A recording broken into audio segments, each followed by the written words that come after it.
So this little section we're going to be looking at how to reference websites.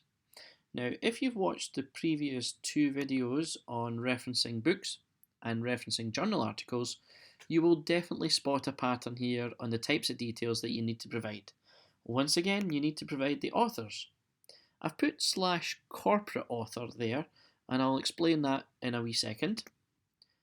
The date of publication, the title of the site, the page, or the article that you read from the website, the web address, which is sometimes referred to as the URL, which is Uniform Resource Locator, and the date that you accessed the website. Let's have a look at how to lay that out then. So here's our example. Our author was Kenway P. The date of publication was 2008. The title of the article we read was In Work Poverty, and because it's the title, I've underlined it, but remember you can put it in bold or italicize it or underline. Whichever you choose, stick to it and be consistent throughout.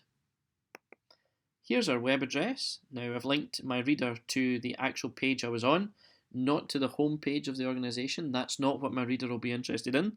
They will want to go direct to the information that I was looking at. And then in rounded brackets at the end, remember to put in the date that you were last on that web page. That's all fine. If you stick to that layout, then you shouldn't go too far wrong. However, websites can be a bit tricky for two reasons. Reason number one is it can be difficult to find the author. And reason number two is it can be difficult to find the date of publication.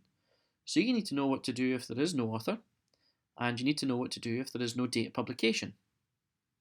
If no author, use the corporate author.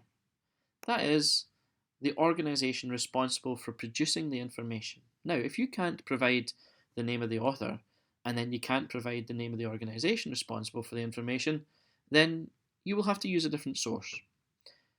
It doesn't reflect well on your research if you can't tell us, the reader, where you've taken that information from.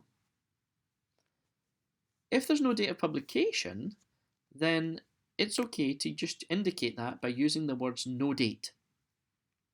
So in the body of your text, if you're citing a website, it's quite feasible for you to use McIntyre no date as your citation, and then your reference list at the end would look like this: McIntyre, J, and in brackets no date, and then go on to finish the reference with a title, URL, and the date last accessed.